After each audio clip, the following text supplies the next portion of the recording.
All right. Whoa. Okay. I can hear me. All right. My name's Todd, and today we're going to talk about building responsive COBOL applications with Couchbase. No, I'm just kidding. We're actually going to talk about building responsive applications, model view controller type stuff with Couchbase and Ottoman.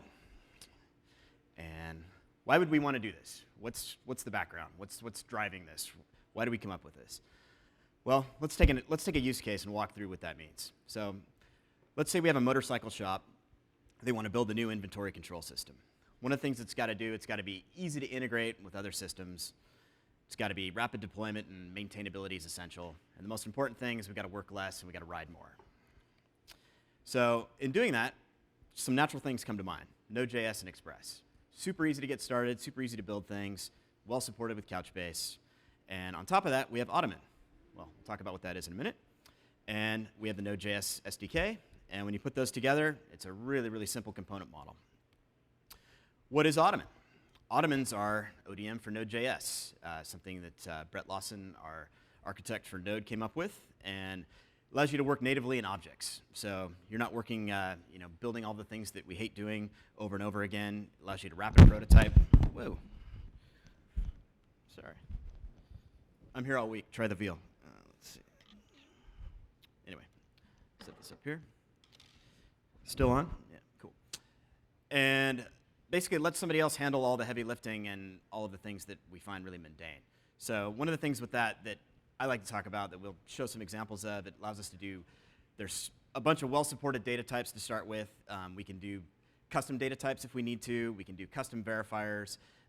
It allows for embedding objects or just embedding references to objects, and allows you to load and control those at runtime. So you basically aren't weighting things down if you don't want to. Provides support for generic finds, which this is using Nickel, and we'll kind of go through an example of what that means.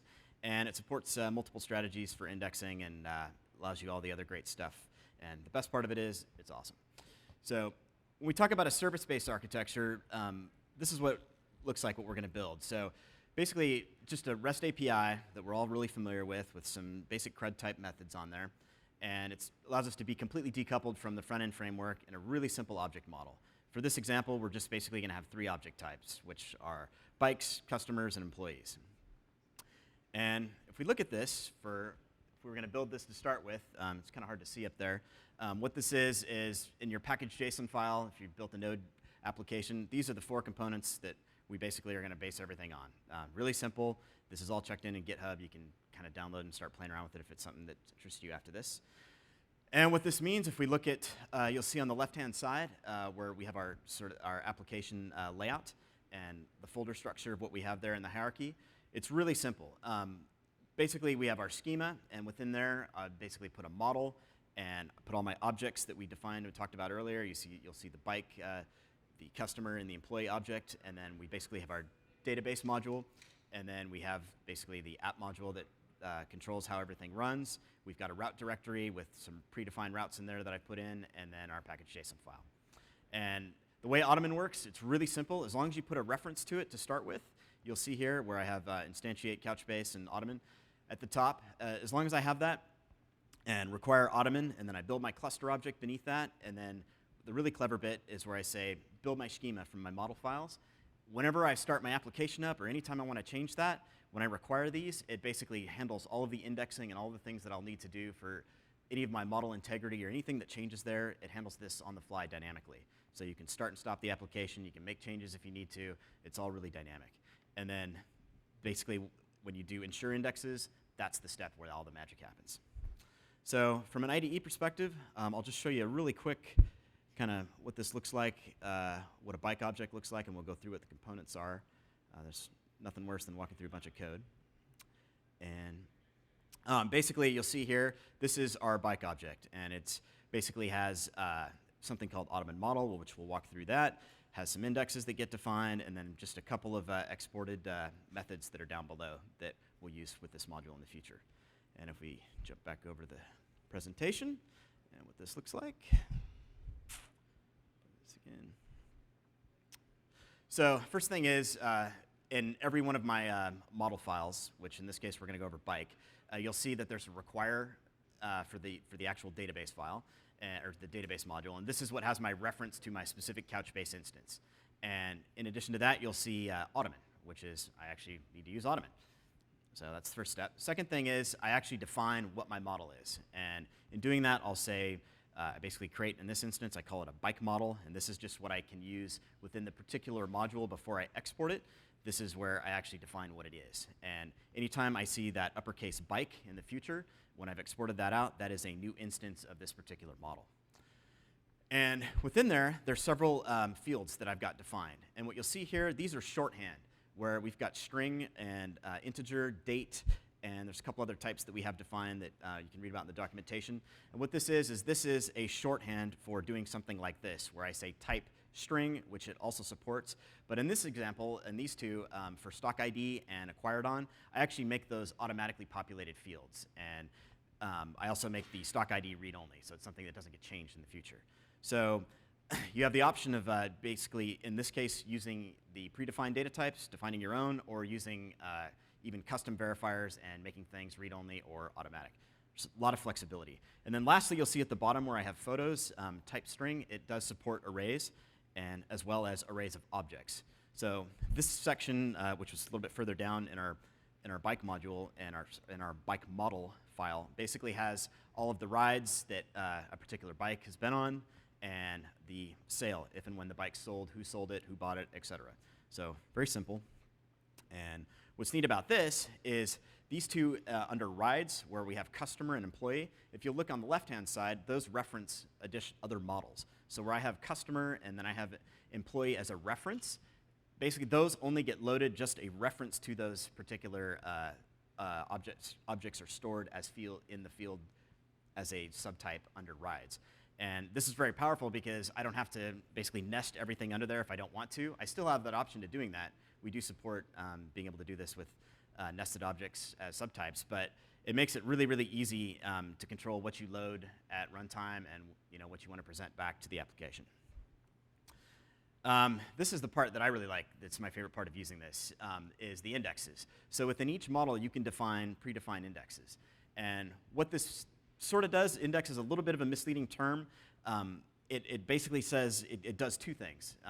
First thing it does is it allows you to create an index on a particular field, but it also, every time you see whatever you've defined that index as, like find by stock ID, find by make, that is also a method that gets defined at runtime that you can then use on your object type for each instance. So for this example, find by stock ID and find by VIN, these are type ref docs. And one of the things, if all of us that have spent a lot of time building things in NoSQL systems, having referential documents is awesome. I mean, it's the fastest way to get through anything. But one of the big problems with that is you've always got to maintain that referential integrity yourself. And with using a framework like this, it maintains that for you. So when anything that you make changes, deletes, etc., that's all that referential integrity gets maintained by the object data mapper itself. And also allows you to specify just sort of generic indexes here. When you see find by make, find by year, and if you don't specify an index type there, like type refdoc, we support nickel, we also support views, anything that Couchbase is using currently, it will pick whatever the technology is optimized for that particular index to do that. One of the things that's also really powerful that we'll talk about in a minute is doing generic finds, which whenever you've created a particular object and you've exported that, and you instantiate a new instance of it, you can use a generic find through nickel. And ultimately, the end result of this is allow you to do something like this, where you get this really nice ability to create a new instance of the object and then save it. Well, this is a little bit too longhand for me, so it also allows you to do this in one step, where you basically have a constructor and save the object in one particular step. It's really easy shorthand for doing this. And in this example, where you see where we're using like a generic find, all this does is every time you create any object if you're using Couchbase 4.0, and if you're using Ottoman, you get this .find method. And it's a generic find of a JSON array of whatever you want to pass into it. And it's really powerful. If you see here where I have request.query, I basically pass the query string into that object, and I basically get whatever matches that comes back. It's really efficient, and it's really powerful, and it allows you to sort of prototype things end to end without having to do all this parsing and things that are happening that I really hate doing for your query string or JSON body, et cetera. And one of the things about generic finds is they do use nickel standard. They use 2i, and they're, like we were talking about a second ago, they're ridiculously flexible. I mean, you can pass just about anything you want into these, and we'll show some examples of that.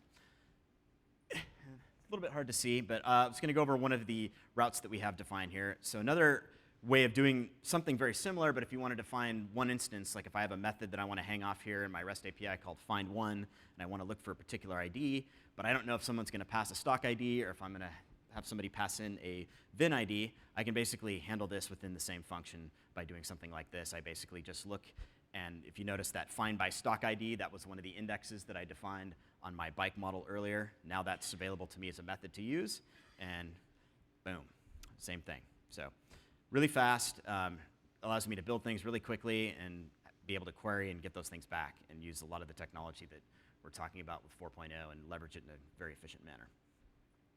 So summary, just wanted to sort of go through what these things meant before we'll show a demo.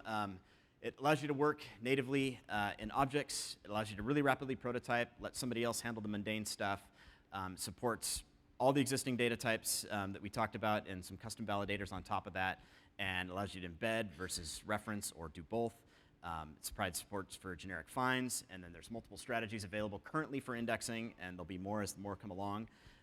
Query methods are built dynamically, allows for data mobility and control and enforce the data model from your application. It's just a really, really powerful way to build an application and walk through things. So let's see it work. One of the things that we'll do here is we'll simulate, I didn't want to spend the time to build a front end, partly because I'm lazy, but also in the interest of time. So we'll use curl commands to simulate what something like an Angular front-end framework would do. And we'll just add a new bike into the database, and then we'll show the different available methods are for retrieving that.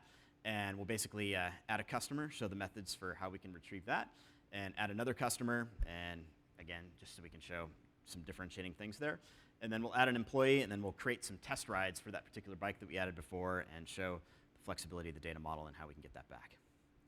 So if there's more info, right now we've got a little bit up on Couchbase.com. There's some blogs and stuff.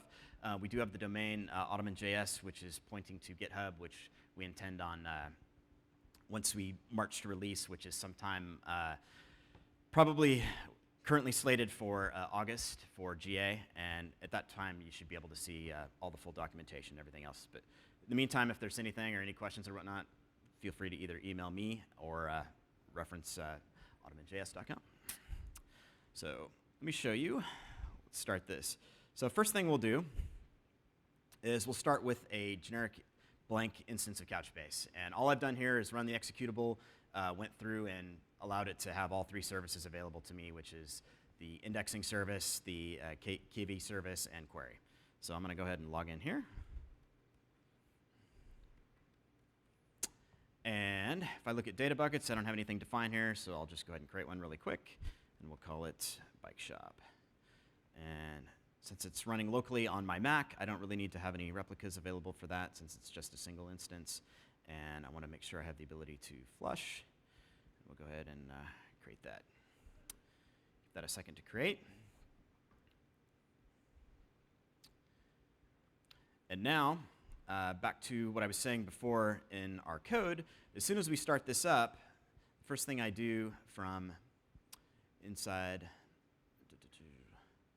my database file is after I've gone through and instantiate all of my particular model instances and references to those, I'll basically ensure indexes. And that basically makes sure my data model's correct and consistent with this particular instance of Couchbase. So really simple. So let's go ahead and start that up. So now, once this is started up, we should be able to see, if we go in here, we'll see now that there's 4 production views defined. And these are things, or sorry, there's 4 design documents with multiple views that are assigned and associated with those. And you'll see these are the find by specific items that I did for view. It automatically creates indexes for me, so I don't have to do that. And in addition to that, I now have a primary index that's running in our new secondary indexing technology, so Nickel can use this and do generic finds, which is really powerful. Now, if I run back over, and let's run through and walk through what this looks like. So the first thing I'm going to do is create a new bike instance. And use curl here, shoot this out. And what I do is I get the object back after I've created it, and we can see what this looks like in Couchbase. If I go and look at my documents, and we'll see a couple things that have happened here. So immediately, you'll see that there's 3 particular documents that get created when I've created this. And the reason for that is if we remember in the bike object, I had 2 ref docs defined. So I get actually 2 ref docs per every time I create a new bike instance. And this allows me to either find the bike by the VIN number or the stock ID. And that's a direct key value get with the reference to the next one, and then I get it back. And there's no faster way to use a NoSQL database. Of course, that, again, as we talked about, I mean, there is a lot of overhead typically in maintaining those and whatnot. It's nice to have a framework that can do that for you. That said, it doesn't give you the dynamic flexibility of something like an ad hoc query, SQL type interface gives you. And if we look at this, we'll see we basically have exactly, I mean, it looks the same. It's readable JSON of what we put in there. So we'll do the same thing. After we've done this, we basically can use, let's grab a get value here so you can see what this looks like. I'm going to go ahead and use a generic find.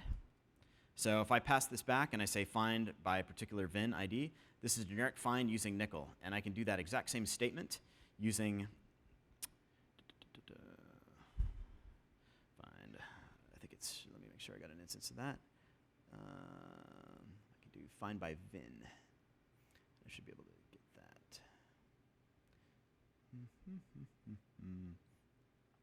So if I do the same thing using a ref doc, just to get that same information, you'll see in basically doing that, I get exactly the same information. 2 different ways of doing it. One's using ref docs, the other's using a generic find in nickel. The generic find gives me a lot more flexibility, as I can find something where if I had multiple bikes in here that were made by a particular manufacturer and I was looking for Ducati, et cetera, I can do that. It gives me that flexibility. It gives me all these different approaches to how I build my application and how I'm able to query that. If you're familiar with a lot of the front-end frameworks, some of them are really opinionated and want the ability to either find one specific or find multiple, find all, find one, et cetera. This is how you do that, and this is how you can build things like that. So the next thing I'm going to do is I'll go ahead and create a customer here. And we'll go ahead and do that really quickly. Almost didn't even see that pop in. And we'll see if we go back here and take a look at customer. Again, because there's a couple different things that I create as ref docs when I define my customer, which is customer ID and their email address, so I can find that really quickly. Like some of our large customers use that particular identifier, and they have to maintain building ref docs for every single email ID for every new customer that comes in, and this is another way that you could do something very similar. So now that I've got that in there, I can actually, I'm going to go ahead and add an employee and add a couple more things in here just to be able to show what we can do with this and why it's so flexible. So let's go ahead and create another customer. So go ahead and do that. And then I'm going to create an employee. And after I've done this, I'm going to jump back over and show you exactly what we're going to do next for being able to have references in our document. So when I look at a particular route, if I look at my routes file here, go back over to this guy, we'll basically see got a lot of different test routes and things in here that if you download and start playing with this, it gives you a lot of different flexibility and ways to sort of show and play with this. I want to show what happens when I put something in my particular bike model. If we remember back earlier, if I embed something in this particular section. So I want to create some test rides for different riders and show what that looks like. And in doing that, I only want the references to the customer, and then I want to be able to choose when I load them at runtime. So first thing we'll have to do is go ahead and create some test rides. So let's go ahead and use this, create one. So put a test ride in for that. We'll go ahead and put another one in for the other customer that we define. So we've got a couple different customers on there. And now what happens is when I actually want to bring this back at runtime, the code looks a little bit ugly here. Typically, if I was doing something like this, I would have some middleware to help intercept this and parse through it, and authentication, all those things that are really time-consuming for the purpose of this demo. We're going with brevity. But what we do here basically is we iterate through, we grab a particular bike by its ID, which in this case is find it by its VIN number. So as long as we've got that VIN number passed in, we can get a list of everybody that's test rode that bike. And what's important about this is if we actually look at the bike object and what's stored in Couchbase, just to show that there's no magic going on here on our side, we'll see that there's just a reference to particular customers and employees. So in this example, we had a particular customer that wrote it. This was the employee that supervised it. This is how many miles did it. But there's a lot more information that we're going to want for a richer experience at runtime. We can actually go and query and get that back. And this is how we do that. And one of the really powerful features that Ottoman does is being able to control that by loading, saying, I've got the reference to this particular object. Now I'm going to load it back in. And that's what we're doing here. So once we get a particular employee or a particular customer, we basically load that, make sure that it loaded, which is why we have the callback in here. And once that's done, boom, we can reference and show that. So I'll show you guys a really quick example of that. So very simple. As long as I just pass in the VIN for the bike, I should be able to get a list of who wrote it and on what day. And it works. So anyway, that's what I had to run through to start with. Is there any questions or anything anybody has? No? Cool. I guess that's all I had to talk about. Oh, go ahead.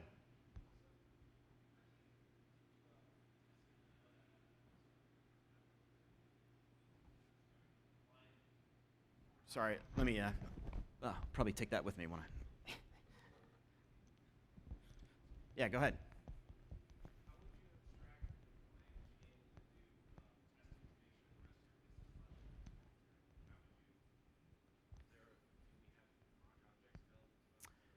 We do. Is Brett here? I don't see him. No. Okay.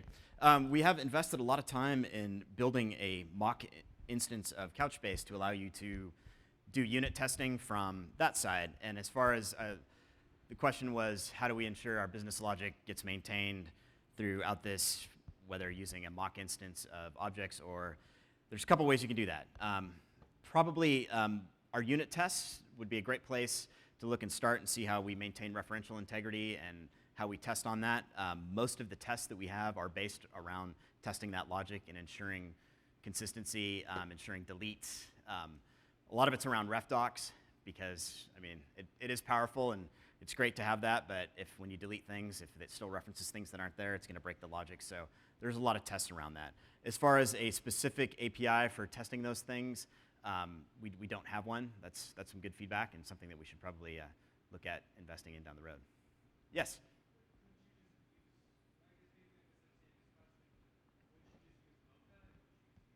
We do. The unit tests are in Mocha now, but if you have specific business logic that's...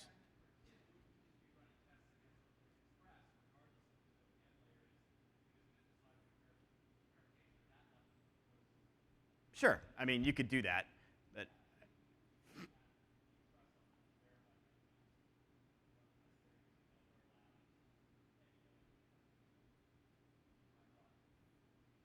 No. Good. Great answer. So, any other questions? Yes?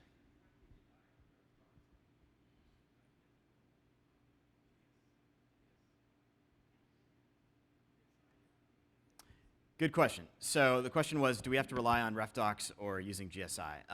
One of the things, so when you define an object, if we look at, for example, customer, so if you specify a type, you have three options here. Either view, which it will use, which is currently the default, nickel, which it will actually create a secondary index dedicated just to this specific field, or refdoc, which is in the instance of where you're just going after single instance things, that's probably the best choice. I mean, there's a little bit of nuance with strategy and which one you choose there.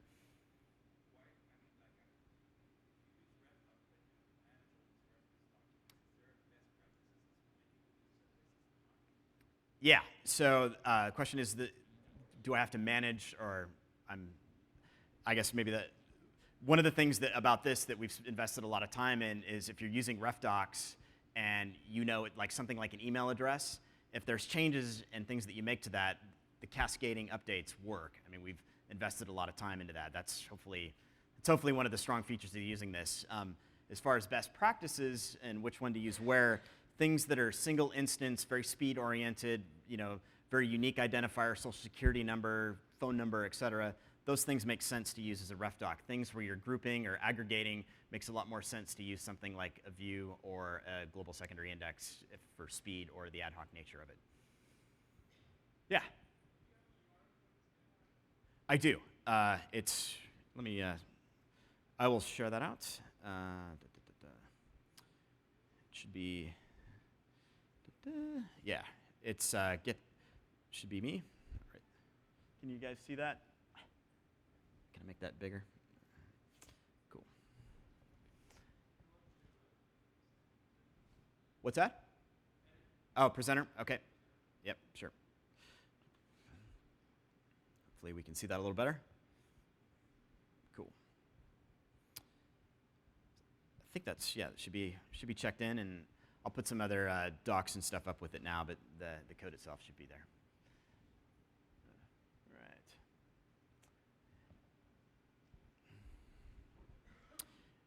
Right. Anything else that I can answer over here?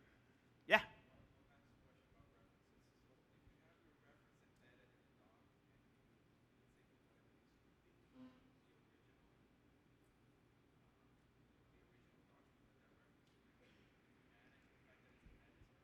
Yes. So if you have, there's a couple ways. The question is if we have a reference embedded in a document and we have to delete that, or if we change it or whatnot, how does that get managed? There's a couple ways. So if we go back to our particular example here, and I go over to JS, and if I look, for example, where here, in this example, where I have a reference to a customer or an employee, if it's just defined as a reference there, this is something that's all handled for you under the covers in the system. You're not specifying a ref doc in this instance. It's basically just using whatever the unique identifier is that's defined in the system for how it's stored. It basically maintains that referential integrity for you. If you load that document in, make a change to it, et cetera, then it's obviously going to change. If it's an embedded document, then, I mean, that's the responsibility of the developer at that point, if it's fully embedded. But if it's a reference to it, then that's one of the advantages of the framework. Yes, sir? Uh-huh.